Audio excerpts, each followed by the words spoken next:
Okay, up to now we have concentrated upon China and the differences between our two Chinese food sites. But as anthropologists, China is also a good place from which to tackle some more general and comparative topics. So now we're going to talk about three topics: education, business, and privacy. Yeah, of course, the impact of social media on education is a topic that's already received a considerable amount of attention. And that's probably because social media is so closely associated with young people.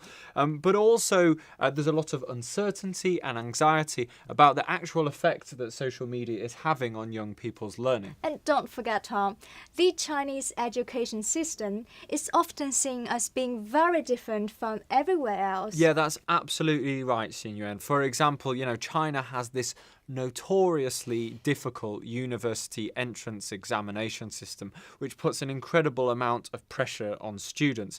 And the effects were really, really clear in my own field site, where parents were incredibly worried about the disruptive impact that social media might have on their children's learning, as we'll now see in a video where a teacher of an after-school homework club explains.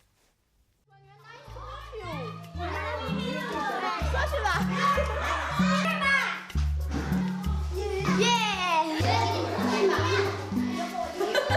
上一代的孩子吧，他们处在就是这个电脑、QQ 跟微信就是刚开始发展的时候，他们比较新鲜。但是我觉得到我儿子开始成长的时候，就是基本上他一出生就有这个东西，所以说以后他并不觉得新鲜，他知道这是我生活所有的一个必须的东西，并不是说是很好奇，或者说是家庭条件好的才有，家庭条件不好的没有那种，他不存在那种想法了。不像我们以前有电脑，感觉哎呦他们家真有钱，但是我觉得我孩子那一代肯定不会有这种想法。有好多父母让孩子来这儿的原因，是因为在家里一点都不听话，回家就想玩电脑、看电视，不写作业。然后他现在在这儿已经把作业好好的完成了，回家如果他再玩的话，那家长可能心里还会好一点你反正做完作业了你就玩吧。但是好多孩子如果不来这儿的话，他就直接回家就看电视，什么时候快睡觉了才开始写作业，那样的话对本身还有对家长都不太好。The situation in my field site in Southeast Turkey is quite similar. There, students and parents think that social media is not really useful for education and for learning. And for example, students preparing for important examination often close their Facebook or Twitter profiles for few weeks or few months beforehand, so they can concentrate more on study. But the situation is totally different in the industrial China food site. Actually, in contrast to the stereotype of Chinese, those rural migrants, they are actually not as concerned about their children's education because they saw their children's future as factory workers. So rather than being a disruption, social media is seen as a quite important source of information. So many postings on people's social media profiles contain valuable knowledge which helps people to educate themselves, such as how to use spreadsheet or how to give first aid. So now you mention it, Xin Yuan, I realised that in my field site too, people were often using social media to try and facilitate certain kinds of informal learning. So a good example of this is school children who are using it to exchange homework answers with each other, right?